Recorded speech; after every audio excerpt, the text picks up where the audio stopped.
Hello,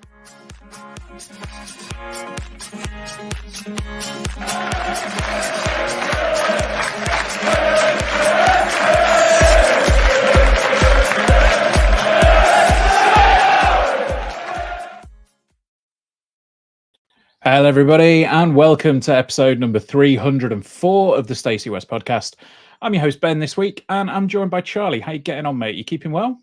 I am very well, thank you. I'm wearing my England shirt. I am not taking this off until Sunday. I'm just going to sleep in it, you know. I have done all tournament now. I really hope that's not the case, because we're seeing each other on Saturday, and if you've been wearing it since Wednesday and you've been drinking... People will walk up to me and say, "Oh, you still spell better than Ben." Arsehole. Yeah, no, I'm doing very, very well. Do you know what? Watching that intro video, I think we need a new one that actually fills out a proper like landscape one that fills out the whole screen. Yes, it looks really weird, doesn't it? Yeah, we're hopefully going to get that sorted very soon. But yeah, we'll be all right. But yeah, how have you been finding life without club football? Because obviously, the international football has gone okay. It's gone meh. I mean, the actual football's been awful for most of the tournament. We had two good semi-finals, actually. But yeah, do you know what? I'm in this really weird limbo stage of life at the minute. So obviously, it's been a while since I've done a podcast, and since we've done a podcast as well, to be fair, the two of us.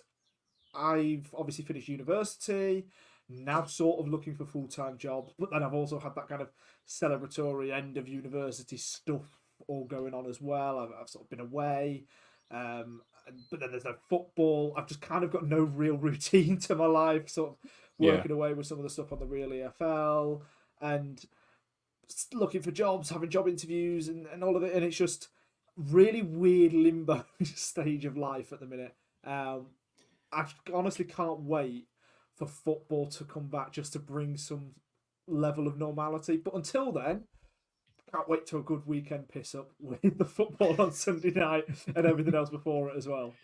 Yeah, we're not entirely sure what we're doing for the final yet, because we've sort of been a friend of mine's got his own little garden bar, so we've been heading round there for most of the games so far. We went to another friend's house last night, and it's just been really nice to watch football with friends, and just like friends you wouldn't normally go to football with. And yeah, it's been great. I mean, like you say, the football itself hasn't been the most thrilling, but we're not a Euros podcast. We're not doing Euros content, as Gaz has made clear. But yeah, it's been until he then broke his own rule. Until he broke his own rule and broke it. Yeah. I did have to sort of chuckle at. But no, I know what you mean about like watching the England games with people that you wouldn't normally just watch football with and go to. Yeah. It's kind of like a breath of fresh air. That, I mean, last night's game I just watched in the living room, and did the same for Saturday's game as well, to be fair. The one before that I was sort of in a bar. Sunday, I don't know, there is a chance that I might be getting a morning flight on Sunday to Spain in the England top. So I'm not quite sure what the plan is on that one yet. I mean, it might be a biohazard by then. You might not be allowed on the aircraft. Oh, it'll be absolutely fine. I'll have thrown up all over it after Saturday night. It's yeah, I know exactly what you mean with the state of limbo as well. It's a very strange time. Close season always is. It just seems to be a bit stranger this season for multiple reasons. But before we get into it, it is only right that, of course, it's Thursday the 11th, so it's only right that we wish happy birthday to two friends of the pod. One formerly of the parish, happy birthday to Jake, and of course the other one being Mr. Mulhall. So happy birthday, Jack, friend of the pod.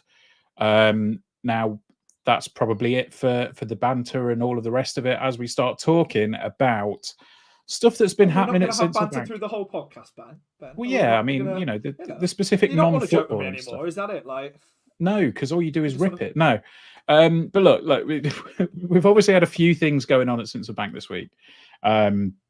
Since the last podcast, I mean, we'll touch on one because It was on Friday, so it's getting on for a week. So it's not necessarily the most recent news, but the guys didn't. It obviously came about after the last recording. Caught us all a little bit by surprise. We have captured the signing, as we've said, of Tendayi Darikwa. I believe I am pronouncing that correctly. But yeah, a right-sided defender. Previously played, I believe, at Wigan, and was in Cyprus last season before his contract was terminated. So it sounds like it was a mutual consent job over there. So maybe it just wasn't working out. But yeah, a bit of an unusual signing for our model, given that he's 32. And as we found from our previous manager, we only ever signed 23-year-olds. But it's an interesting one, isn't it? And it adds that little bit of experience that I think maybe a couple of people felt last season we started to lack in the sticky patches, shall we say? Yeah, do you know what? This was like, obviously the immediate reaction was surprise. I'm not going to sort of sit here and pretend as though I knew exactly what the club's plan was that we were going. No, I was surprised when I saw us signing a 32-year-old, because it does kind of make you sit up and think, oh, okay. Then I started thinking about it a little bit more. And for me, and I think I said this on an earlier pod earlier on in the preseason, for me, this summer is all about filling in the gaps. It's about building that squad depth where, we've actually got a pretty strong 11 in most areas. We've probably got quite a strong sort of 14, 15 players. And it's now just filling in those gaps to make that a strong 18, 20, 23. And experience is part of that. You have to be able to have an experienced set of players. And look, experience, and Jez and Skibala and everybody else at the football club has always made a real point of this. And I really like this point that they always say. Experience isn't age. You can have a 30-year-old that's played the same amount of games as a 22-year-old. Ethan Aaron, for example, has played a lot of games of football, more than some 28, 29-year-olds. Yeah. Conor McGrandles, as a 28-year-old, has played a lot of football. So that's experience. Being in your early 30s, but let's say you haven't played too many games, it's not necessarily experience. Now, that's not the case here, by the way, because Darikwa has played a lot of football.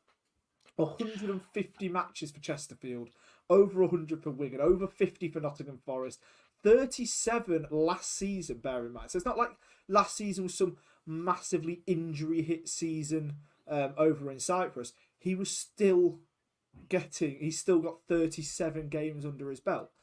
So for that, we've fulfilled that experience requirement if that is something that we wanted to add to the squad, which obviously Skubala thinks it is.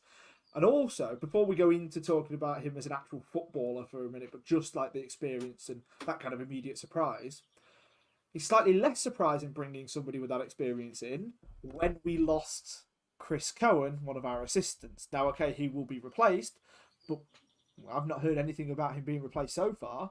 So having a more experienced member of the squad like Darikwa is going to help the workload, you'd think, of Tom Shaw and Skubala and the rest of the coaching staff. So again, I think that's a real positive. I mean, it reminds me in a way of sort of like the Liam Bridcut signing, in that it's a name that you would recognise, if you're familiar with the clubs he's previously been at in any way, shape, or form. Which I can see by the smile you're going to say it obviously rules me out. No, but you had that on your mind. But look, the fact is that he's obviously going to be one of the elder statesmen of the club, and I wonder if there is kind of almost half an eye on potentially moving into coaching, because it could be a springboard for that. I mean, obviously he's still got a few years left in his career before he needs to start thinking about that sort of stuff. But it seems like in the man. It seems like again, on paper, until we've seen what he can do, seems like a solid signing, and one that I don't necessarily think we expected as a replacement for Sorensen. Whether this is going to be the only replacement for Lars Sorensen that comes in remains to be seen, and hopefully, if we get time, we'll have a little touch on that a bit later on. But yeah, I think I did see some comments from some Wigan fans who were saying that he's an excellent leader, but didn't necessarily fit in terms of football at Wigan when he was there.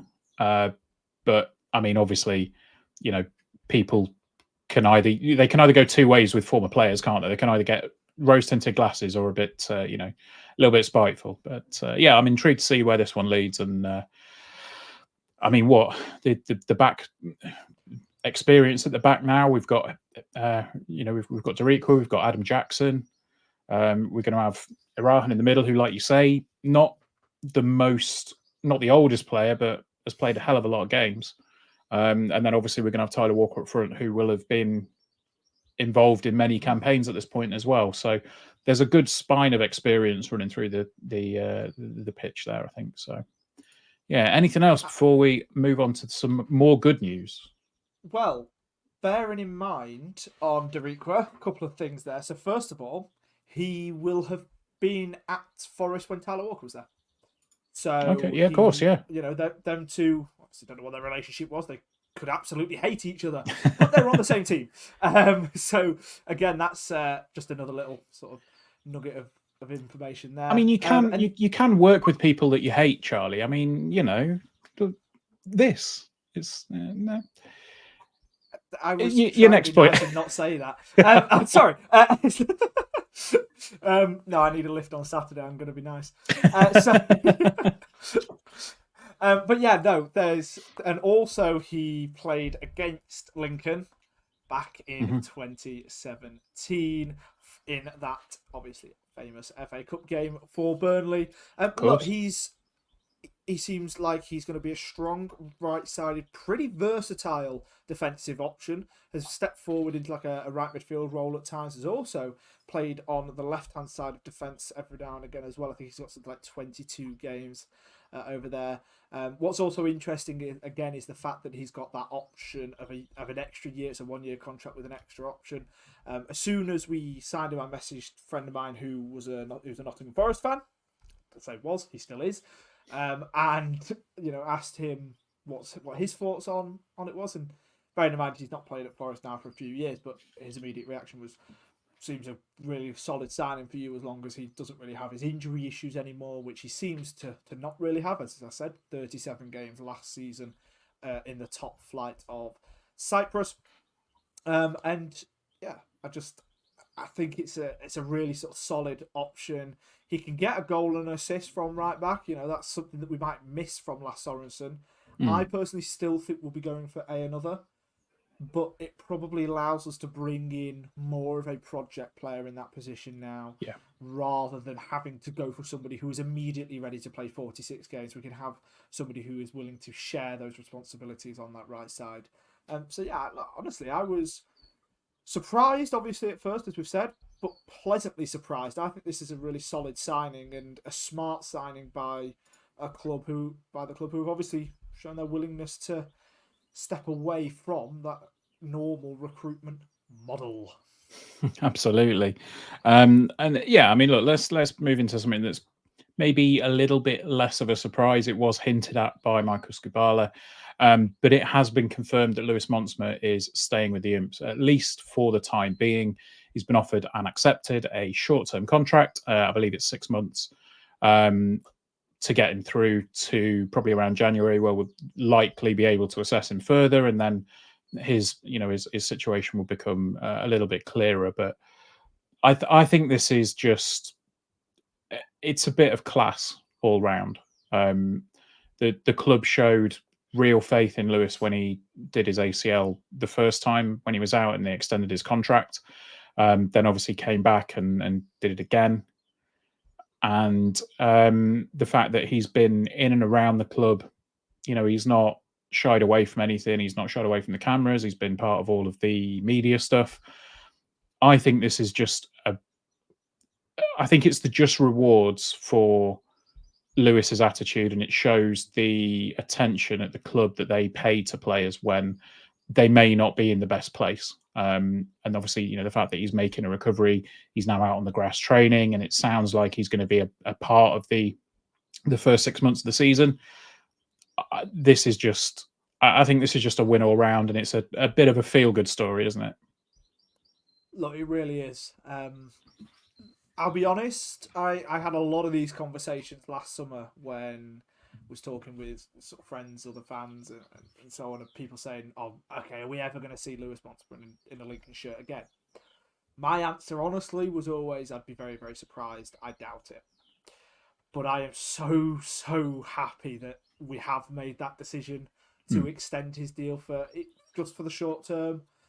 I think it shows what the club are willing to do for players on a consistent basis. We've spoken about it with Conor McGrandles, and the fact that Lincoln sorted out his rehab and he stayed at Lincoln whilst he was on loan, and we dealt with his injury in that scenario. And okay, yes, a cynic might turn around and say, "Oh yeah, but we've done that because we were trying to sign him in the summer." Well, yeah, maybe so, but we've done this with Lewis and we've offered him an extension to his contract. Partly for us, because absolutely it would be brilliant if he can get straight back to full fitness at some point and be the same player that he was in 2020, 2021, then great, that's worked out brilliantly for Lincoln. But it's also great for the player because even if he doesn't quite hit that same level, and at the end of the 6 months, we don't decide to extend that deal, he's at least got some football under his belt and been able to rehabilitate to the point where he can move on to another EFL side or back over to Holland or whatever it might be. So I think that's a huge positive for the club, but also for Lewis. He's earned the right to have this 6 month extension. As far as I'm concerned, he's one of the best defenders that we've had when he's fit. He is incredible. And Hmm. that season, that playoff season, when we had, I always think of the games where it was him and Joe Walsh at the back because I felt that them two complemented each other perfectly. And that's that helped us get into the playoffs. He played in the playoff final for us, did Lewis, and again, really pleased to have seen him stay. I think he's going to do amazingly well in a Skubala system, whether that being a three back, whether that being a four back. He's going to have a little bit of freedom, I think, from that sort of right centre half position, or left centre half if that's where he's being asked to play if needed. And I just think he's going to make that role his own once he's up to full fitness. The only slight maybe concern and thing to note is that it sort of did say in the notes, I think it was something that Jez said, or it might have been Lewis himself, basically saying that I don't think he's quite in training yet. I wouldn't expect to be seeing him play the early preseason matches. So the quote is, we all need to be patient and accept that Lewis's return to action will look a little different to everyone else's pre-season, but it is brilliant that we can look forward to seeing Lewis again in a Lincoln City shirt. I'm sure Yeah. that our fans are proud to support a club with the values to make this decision. And I think that's kind of what we've just said, is that Mm. it's, yeah, I mean, whether he lines up, in a back three or a back four, whatever we decide to play on the first game of the season, or whether he comes in September time and he's on the bench and comes on Mm. for 20 minutes a game. I just think this is a really good positive move from the football club to offer a deal to a player who's had a rough time of it. I mean, he's come over. He came over from the Netherlands. He was at the club during the pandemic. I think he was in Lincoln for a spell in the pandemic, and then he was able to get home for like the second lockdowns and everything else. So it's been a bit of a baptism of fire for a player leaving his homeland. Um, but genuinely, I think the important thing is that, and it's something that Jezza said here, it's the right thing to do for Lewis. We're looking after Lewis as a person first and foremost. That's our driver. We also know the quality of Lewis as a player, but that's for a consideration later. So I just think it's a wonderful move on a human level more than anything else. And if we can, start to see Lewis pinging 70-yard passes from the from the edge of the 6-yard box again, it'd just be a beautiful thing to see, wouldn't it? You know what? I think back to the game away at Accrington last season, or well, season before, because now last season, yeah. Anyway, against Accrington the other season, where he first came back after that first ACL, and Mhm. he comes back into the starting 11, and obviously everybody's really excited to see him playing again, and he just slotted back in like he had never left. Mhm. He was probably man of the match in that game if it wasn't for the fact that Ethan Errahan was also making his debut Yeah. and also just slotted into the team like he'd been there for 5 years and was an absolute general in midfield. Um, I think that Lewis will do the exact same, if/ when he's back to fitness for us in the first half of this season. We know what he can bring to the team. We'll all get unbelievably excited when he does bring that to the team. I mean, Lukas Jensen, if he was obviously getting slated for his distribution, he's probably a little bit annoyed that he's gone now, because he could have just played them balls nicely into Lewis and just let him do it. You probably would have just seen Montsma taking the goal kicks. What, landing him perfectly on Tyler Walker's head? You just know it's going to happen. But no, like jokes aside, this is a huge credit to the football club and Lewis as a player. And for us as fans, it's really hard to try and be objective about this contract, because it's that level of excitement. It's like when we brought Tyler Walker in last summer, where, okay, yes, you can start questioning his maybe fitness over the last few seasons, his goal scoring record since the loan spell at Lincoln and all of this. That's fine. But you do that half an hour after the news has just broke. Because when the news has just broke, your immediate thought is, this is amazing. This is exactly what us as fans want. And I think that was the exact same scenario with Lewis. I've not seen a single negative comment from any fan on social media about this. And it's social media, so that says it all as far as I'm concerned. That says it all, yeah. So yeah, look, it's just great that he's back in the mix, back in with the squad. Hopefully, we can see at least a shadow of the player that he was, and I can't anticipate. Well, I can't expect anything too far below once he's fully back to fitness, but we shall see. So we've had 2 bits of good news. We've unfortunately got to dip into 2 bits of bad news now. There's one that Charlie's already into that we will come on to shortly after the break. But first up, some news broke today from the FA that Dylan Duffy has been charged with breaches of the FA's betting rules. It is alleged that he placed, instructed, permitted, caused or enabled 30 bets on football matches between the 18th of August 2023 and the 23rd of April 2024. Dylan has until the 18th of July to provide a response. This keeps happening, doesn't it, Charlie? Yeah, look, it's difficult. Yep. It's a difficult one because your first immediate thought is, oh, what an idiot. What a plonker. I try to sympathise, because a young lad getting his, maybe getting some of his first decent sized paychecks, gonna want to spend it on something. Gambling is just so prominent nowadays. He's a Dublin lad, isn't he? He's an Irish lad, probably into his horse racing, so maybe has roots in that, so might do betting in that. And then if you're on a betting app, and let's say you're doing a horse racing bet, that's pretty easy enough to fall into football, isn't it? I'm not saying it's happened. I don't know. We don't know. It's still alleged.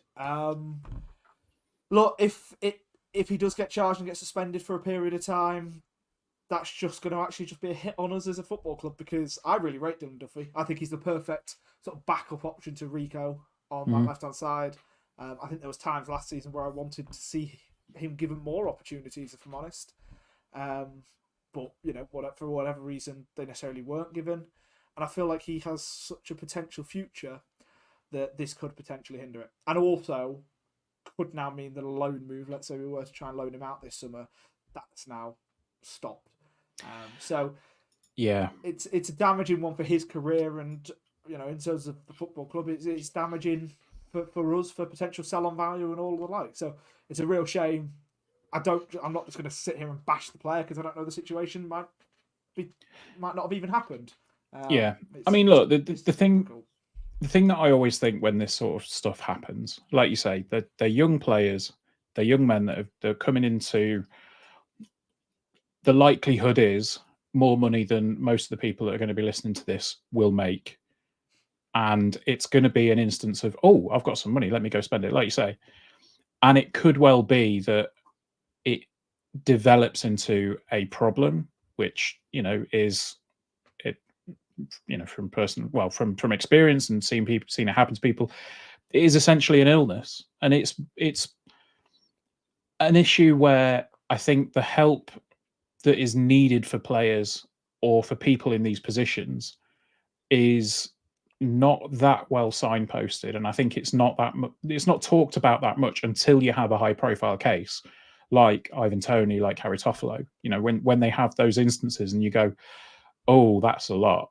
I mean, we've had it at the club before. Chris Maguire got done for the same thing, and it's such a strange environment. I mean, obviously betting's part of football. I'm not I'm not against it in any way, shape, or form, but I am against a lot of the sponsorship and a lot of the overbaked product placement for betting. I think the problem is when you're telling players you're not allowed to bet on any football games.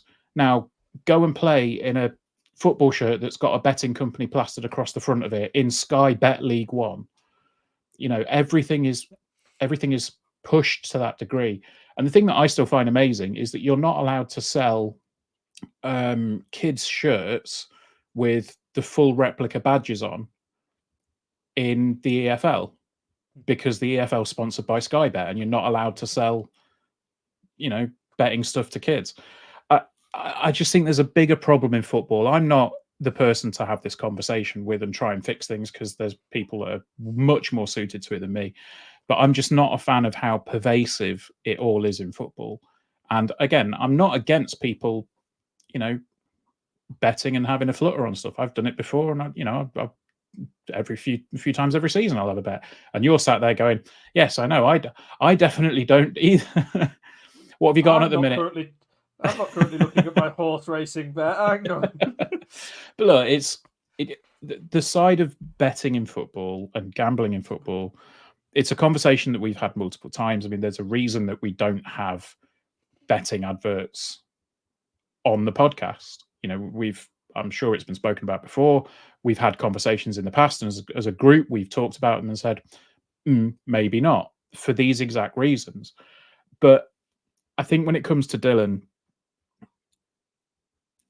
it's, yeah, the instant reaction is to just go, oh, you stupid boy. But like you say, one, it is alleged, although usually when charges are brought, those allegations are pretty, shored up at that point. And two,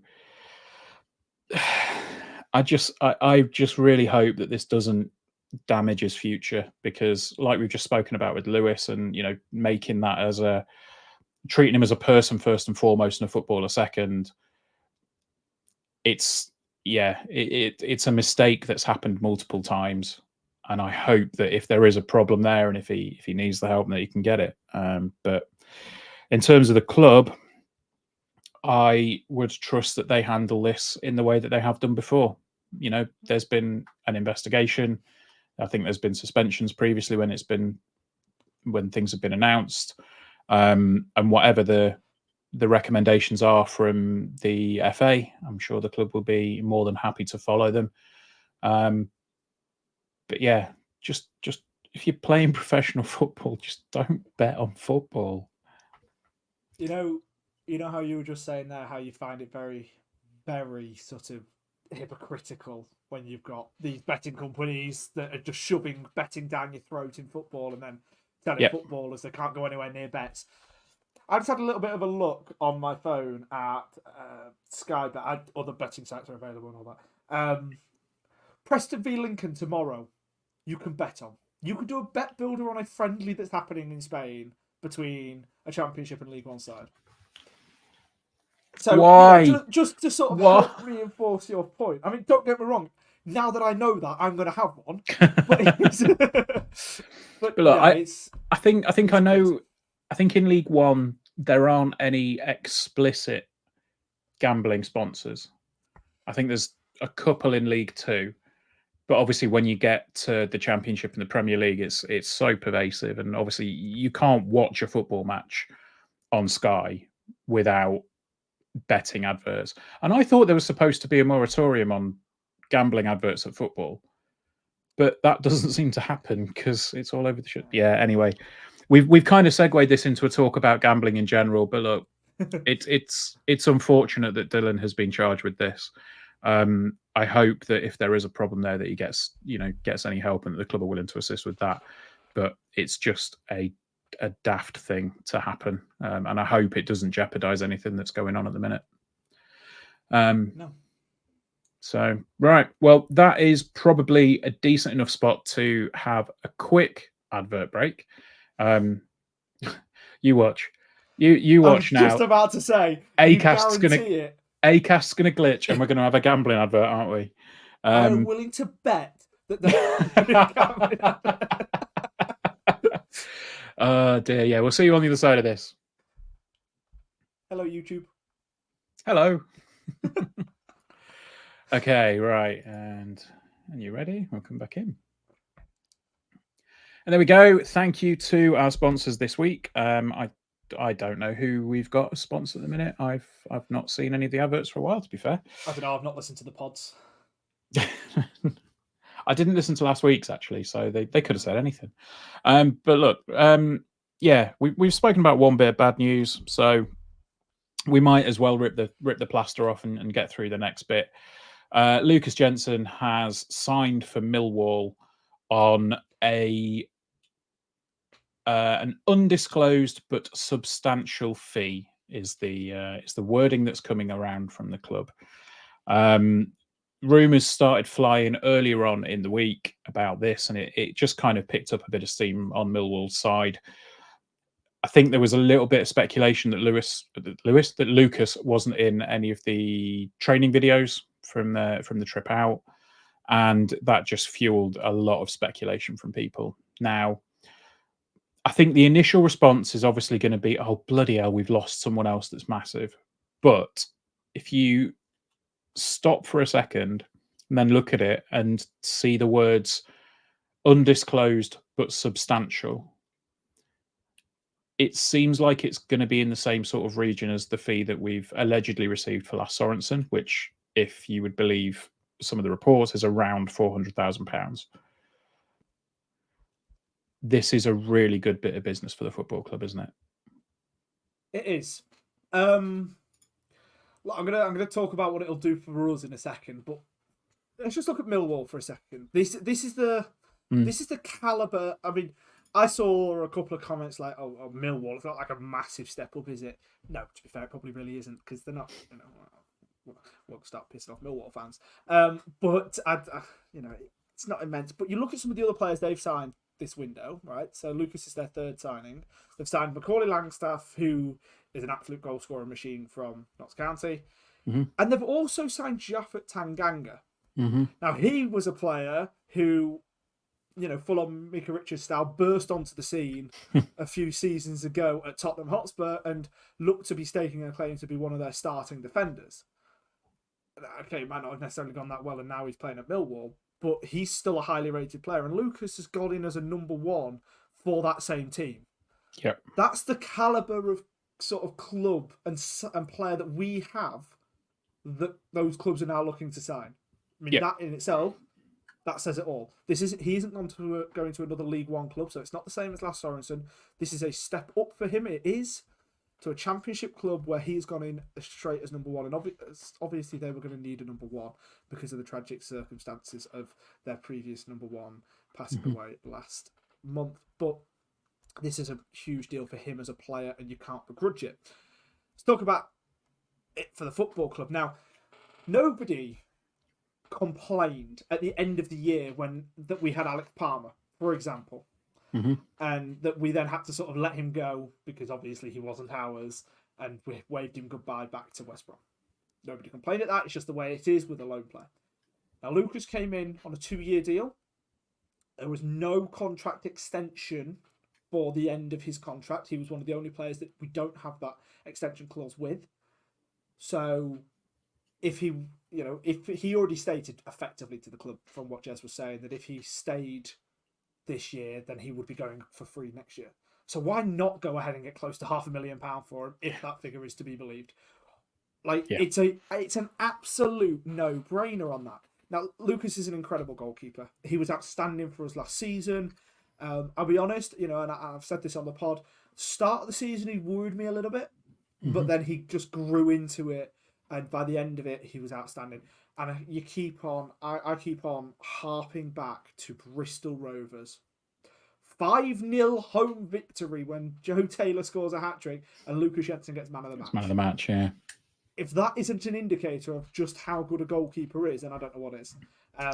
So it's one of those, you wave them goodbye with a fair play.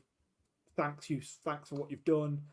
Let's move on, because that's what we have to do as a football club at this level. And also, a goalkeeper is one of the easier positions to replace, I think.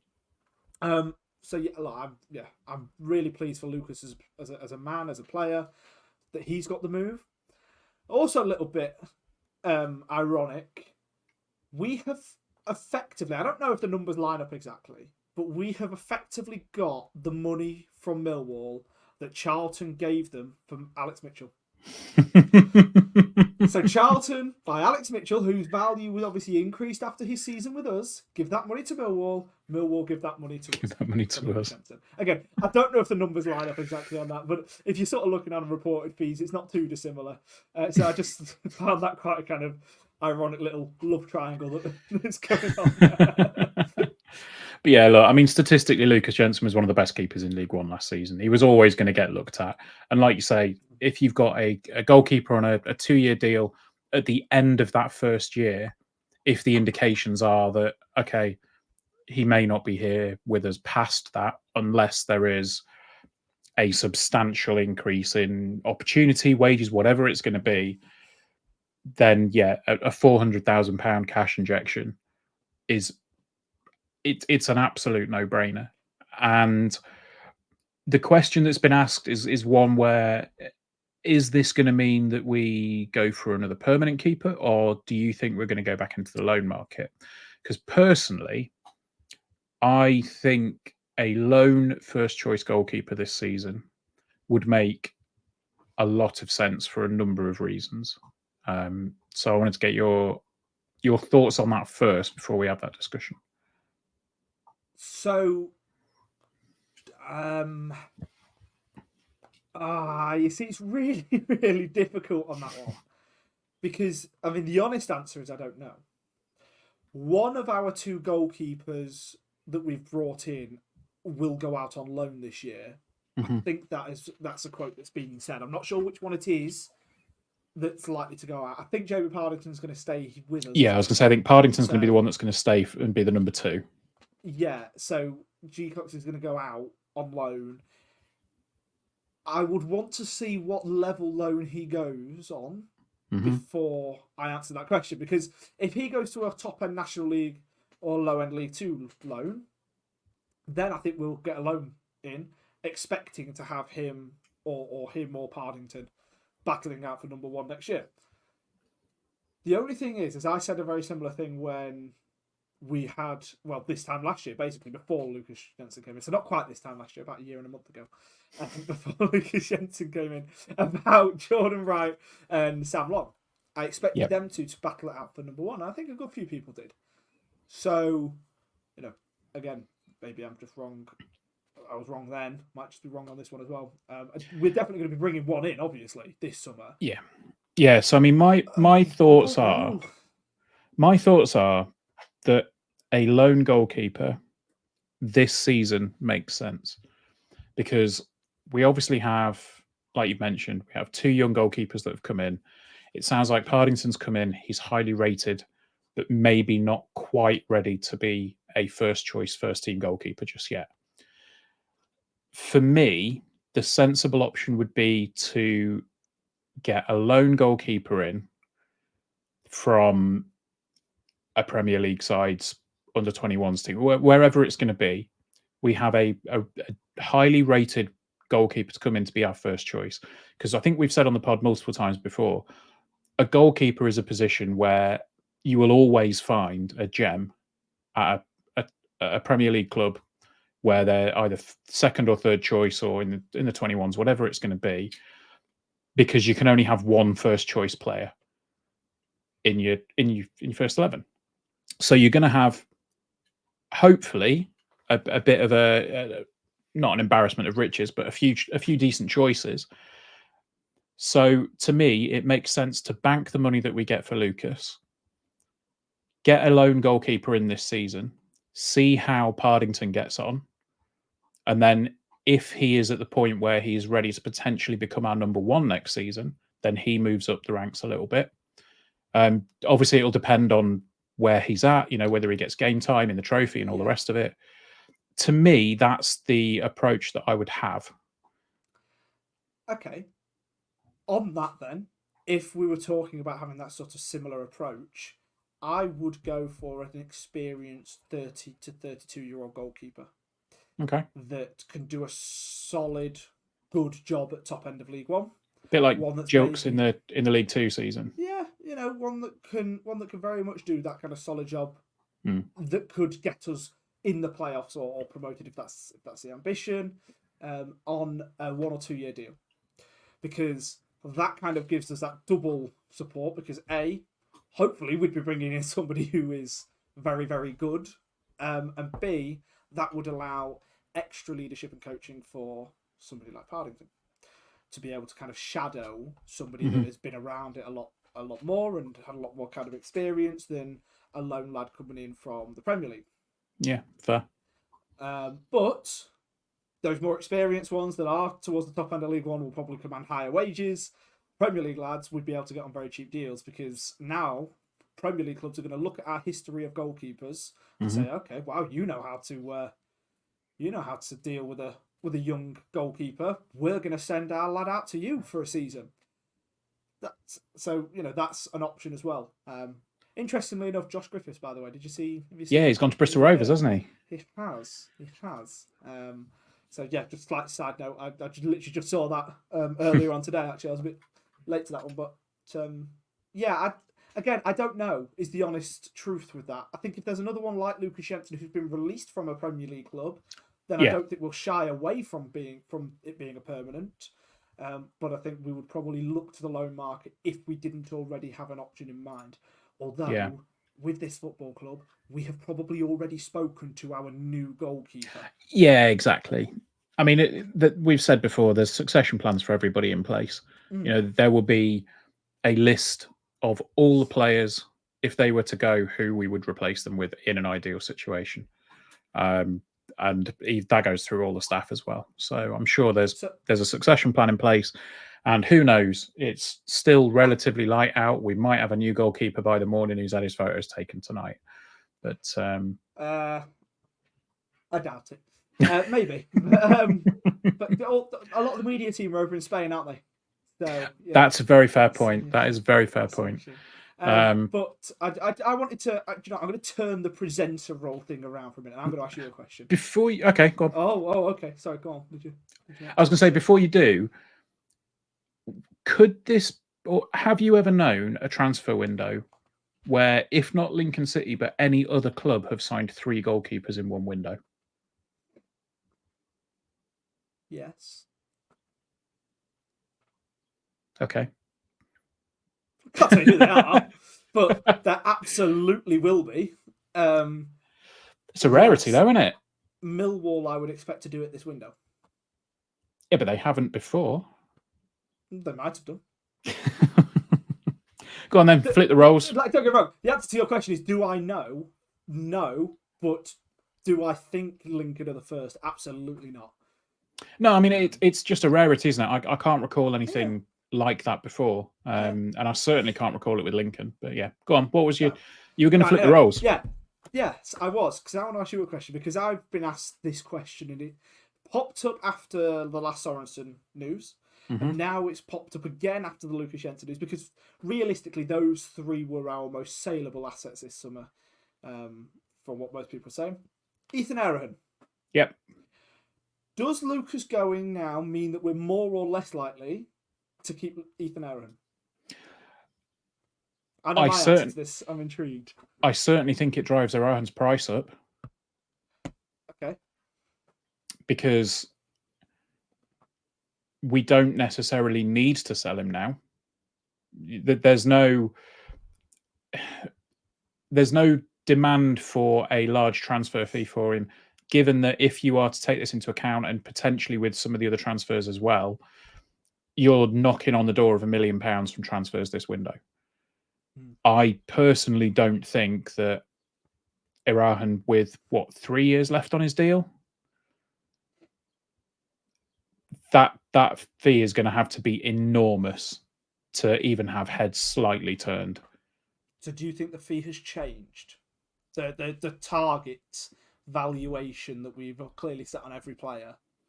I would probably say so. Okay. So for me, I think Ethan's now more likely to go. Okay. The only reason I'm saying that is agent and player, if they're seeing the other saleable assets moving on, they're seeing the other players towards the top end when you're talking about ability in the squad. And when, if you were to rank our players from last season, Lasse Sorensen and Lukas Jensen would likely both be in the top 5. Mm-hmm.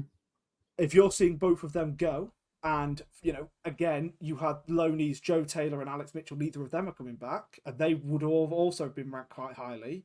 You're seeing them not coming back. Okay, yes, we've made replacements, but that's, they don't know how good those replacements can be in a Lincoln City squad. Could that player and agent think, okay, well, this is actually our chance to move now because our stock is higher than it could be this time next year? Potentially, but that's where it comes down to ultimately the player is under contract at Lincoln City.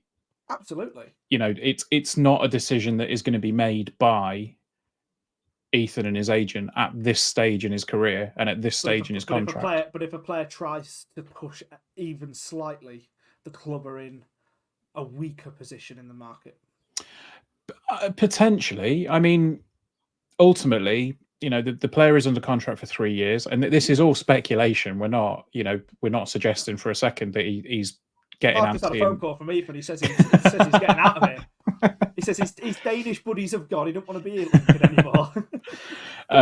But look, there's no suggestion that he's getting itchy feet. But I think this is where the club have done the right thing. They've given him a long contract, and they're saying if that conversation were to happen now, I think that the response would be, you're a Lincoln City player. You're under a Lincoln City contract. You either see that contract out or somebody else meets our valuation. And because we've just sold 2 players for £1 million nearly, your valuation's just gone up because we're not desperate for the money. Or we're not as desperate for the money, shall we say? I don't think we were ever desperate for the money, but I know. Yeah, I know. I mean, when I say desperate for the money, I mean, yeah. We've sold 2 players that were in the last year of their contract for nearly £1 million. Yeah. Ethan Irahan's still got 3 years left on his deal. He's not going to be a player where he'll go, oh well, if you don't sell me now, I'm just going to leave for free at the end of next season, because we've still got him for another 2 years. Yeah. So personally, I think his value has gone up, or the valuation that the club would accept has gone up, and I think he will still be a Lincoln City player at the start of next season. I would very much like to think that you're right. I just have that slight kind of niggling worry in the back of my head that... Oh, it's always a worry. It's always a worry. Because the squad at the moment, on paper, is arguably weaker. I mean, definitely weaker because we've lost our number 1 and we haven't yet replaced him. But because the squad is, on paper, arguably weaker because we haven't seen whether those new signings can come in and immediately replace the players that are going out, then obviously there could be a question mark in a player's mind. For the record, I think the squad is actually stronger, obviously, once we get a new number 1 in, just because of the amount of signings that we've made in key areas. But we'll very much have to wait and see on that. But yeah, just everybody else, let us know what you think on that one. Yeah, sound off. Let us know in the comments if you're watching on YouTube, or just at Stacey West blog. I'm sure Gary will be very confused with the answers because he doesn't listen back to this. So I'm sure he'll be very confused. Can you all make sure to at Stacey West blog at about 9 p.m. on Saturday your opinions on Ethan Irahan, please? There's no context. just like in 3 words, I want he will stay or he will go. Okay, just that tweeted to Gaz on Saturday evening at about 9 o'clock. Thank you. That's going to be fun. Right, so We've got probably got about 10 minutes left. So let's talk about Spain, because at the moment, not Sunday night. At the moment, the club are over in Spain on their warm weather training. Charlie's kissing the England badge. And yeah, there's some bits and bobs coming out. Obviously, everyone's doing a bit of bonding. They all watched the England game last night. I'm sure they gave Lewis Montsma some stick. Just him and my grandall just sat in the corner on their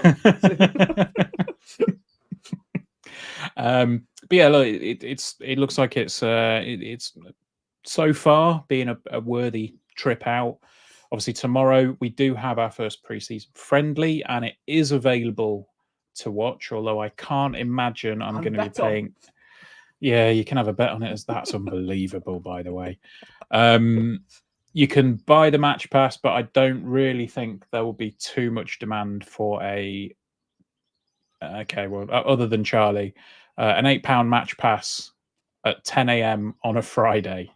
I'm deprived, and I'm not in a full-time employment yet, so I am more than happy to sit in the living room and watch an Lincoln game at 10 a.m. on a Friday morning with a beer in hand. We'll go full on.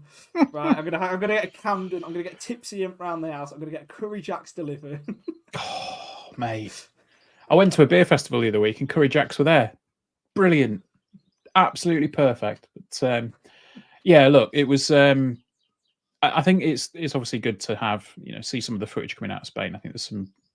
It's important to have the bonding experiences, and I think the club are doing a decent enough job with getting the message out there that we're having fun and obviously working as well and playing air hockey. But look, I mean, it's going to be the first chance tomorrow to see what the new players are going to be about. I don't suspect it's going to be the most competitive of games. Obviously, friendlies are what they are. Yeah, going to be interesting to see what can happen. We're gonna be able to take absolutely nothing out of the game, and yet we're going to be able to take quite a lot out of the game. There's we're going to be sitting here. Yeah, we're not going to be hypocrites and say, it doesn't matter about tomorrow, because whatever happens, whatever formations played, whatever players are played, really doesn't matter. But then if we're sat on this podcast this time next week, we're probably talking about it, because there are kind of interesting points that you can take. Okay, are we playing a 4-back or a 3-back? Who's starting in midfield? Is Ethan Hamilton back fit at all? What's our defence looking like? Is Darikwa playing at right wing back, or are we maybe trialing Jay Ben starting there, or whatever? It'll be two totally separate teams for the two halves of football, bear in mind. And yeah, it'll just be really interesting to see exactly which teams are put out, because I've looked at the photos and I don't think there's too many people missing from the squad off the top of my head. I think more or less everybody's there. But it's also going to be interesting to see if we've got any trialists. I would doubt that we'd have any over in Spain, personally. I think you'd be more likely to see them against Oldham and things like that. But we might have flown a trialist out to Spain. We may have just found a Spanish wonder kid, like a 16-year-old or something like that, and just dragged him onto the football pitch. But I don't know. I can't wait, because it's Lincoln playing football again. Yeah, and that's it, isn't it? It's ultimately it's you're not going to be able to take anything from it, but it's nice to know that we've got players in red and white out on the grass for a game. Red and white. New season, new you. I'm confused. We play in red and white now. Don't you start. Right. You'd have been disappointed if I didn't say anything there. Yeah. Well, would I? Would I really? No, there we go. So we've got a few minutes left. So let's wrap up with a very, very quick overview of where we currently think the squad's at, where we think we might need to pick up another body or two. I think we'll leave full previews and stuff for another few weeks, because we're still not quite there. I think nobody knows what to expect just yet. But I've got the squad up in front of me at the moment. So let's go through the positions and the areas of the pitch rather, and we'll see whether we think we need to improve or to add to rather than improve. So obviously, first up, goalkeeper. We need a new number one. Yes. That's the most obvious statement of the podcast.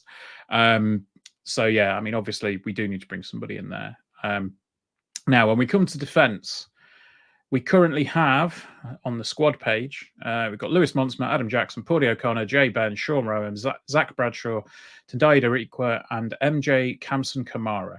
So, of those, Charlie, who are we expecting to be nailed on, and where do we think we need to add position-wise?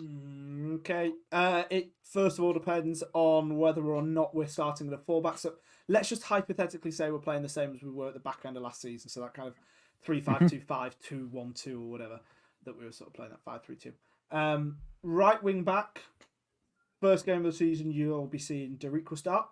3 centre halves, assuming that Lewis isn't fit for the first game of the season.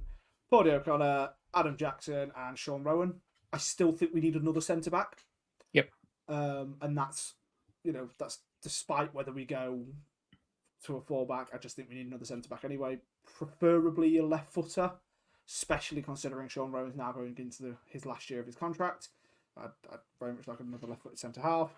Left wing back, probably Rico Hackett, but I think we need another one there. Yeah, you see, I think at the moment the right wing back position, left wing back position rather, is one where we definitely need somebody in the building. I mean, obviously, Rico can do a job there. He did the job very well there last season. But I just think if we are maybe looking to switch it up a little bit, Rico would want to be higher up the field. If we do go 4 at the back, Rico's obviously going to be higher up, so we would need a left back / left wing back. Well, not a left wing back, but a left back. So I wouldn't be surprised to see that being a loan. Yeah, because no, I can. I think when Zach Bradshaw came in, I have a feeling that the idea was he would maybe have a year and a half where he was sort of a lone and squad player before coming into sort of being more fulfilled as a left wing back position, and sort of ready to be starting in that role in League One. Obviously, hopefully this time next year we won't be in League One, but not League Two, by the way, a Championship.